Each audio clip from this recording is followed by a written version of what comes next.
మాత్రే నమః. నేను మిశ్రావురి.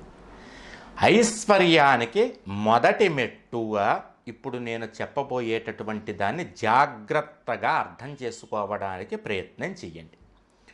మన ఇంట్లోకి ఐశ్వర్యం రావాలంటే మొట్టమొదటగా మన ఇంట్లో ఉండవలసినటువంటిది ఏది అంటే ఇంటికి పెద్దమ్మ తల్లి ఇంట్లో ఉండాలి. ఇంటి పెద్ద ఏ ఇంట్లో ఉంటుందో ఆ ఇంటికి గౌరవం ఉంటుంది, అంతే కదా.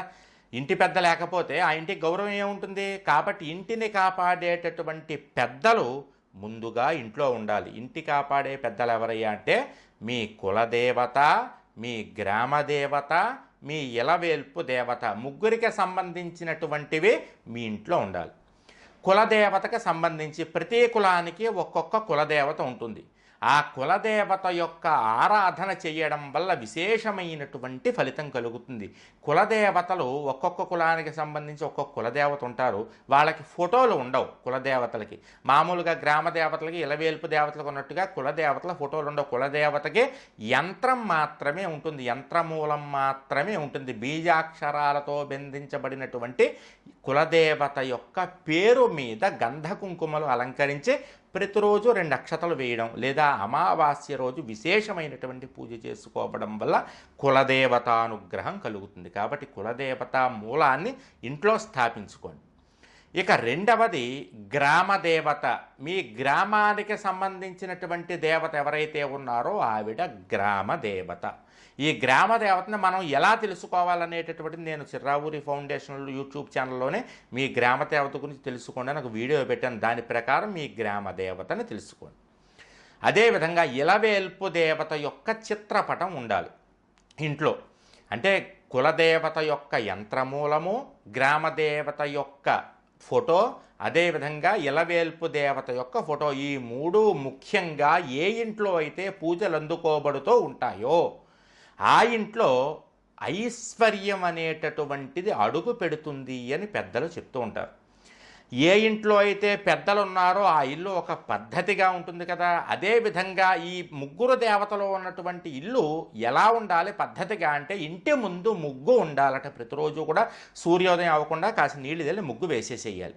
ఆ ముగ్గు ఎలా వేయాలనేటటువంటిది కూడా నేను ఇంతకుముందే వీడియో పెట్టాను. కాబట్టి ఆ ముగ్గు వేసేటటువంటి ఐశ్వర్య ముగ్గుకి సంబంధించినటువంటి వీడియో చూడండి. అదేవిధంగా గడపకి పసుపు రాయండి, పెరటి గుమ్మానికి పసుపు రాయండి, తులసి మొక్కకి పసుపు రాయండి. ముగ్గురు దేవతలు ఉన్నటువంటి ఈ పూజ గదిలో ప్రతిరోజు కూడా దీపారాధన వెలుగుతూ ఉండాలి.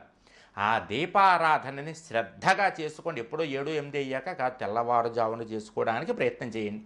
ఆరోగ్య సమస్యలు ఉన్నవాళ్ళు లేదా కాల్ సెంటర్లో పనిచేస్తారు, పాపం వాళ్ళు పొద్దున రావడమే 7-8కి వస్తారు, రాత్రి అంతా ఉద్యోగం చేసి.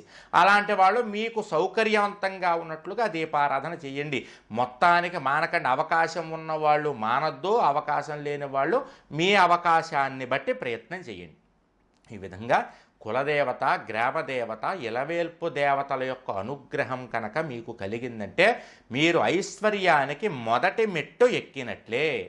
గురువుగారు, గ్రామదేవత, ఇలవేల్పు దేవత అయితే మాకు ఫోటోలు అవి దొరుకుతాయి, మరి ఈ కులదేవత యంత్రమూలం ఎలా లభిస్తుంది అని మీకు అనుమానం రావచ్చు. మన చిర్రావూరి ఫౌండేషన్ ఆధ్వర్యంలో కులదేవతలకు సంబంధించిన యంత్రమూలం తయారు చేయడం జరిగింది. ఒకవేళ మీకు కావాలి అనుకుంటే కనుక మీరు చిర్రావూరి ఫౌండేషన్ నెంబర్ని మీరు సంప్రదించి మీ కులదేవతా యంత్రాన్ని తెప్పించుకొని పౌర్ణమి రోజున లేదా అమావాస్య రోజున స్థాపన చేసుకుని పూజించుకోవచ్చు.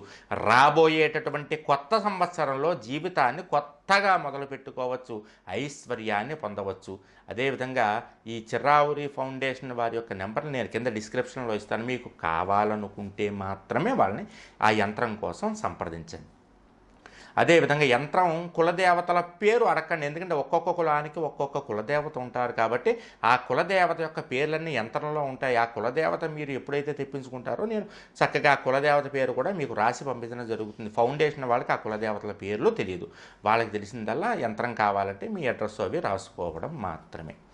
కాబట్టి కులదేవత, గ్రామదేవత, ఇలవేల్పు దేవతల్ని ముందుగా స్థాపించుకోండి.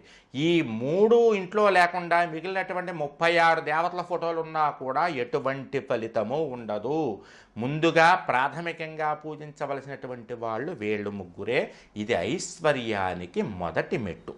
ఇక ఐశ్వర్యానికి రెండో మెట్టు ఏమిటనేటటువంటిది మనం రేపటి వీడియోలో తరువాయి వీడియోలో తెలుసుకుందాం. జయం.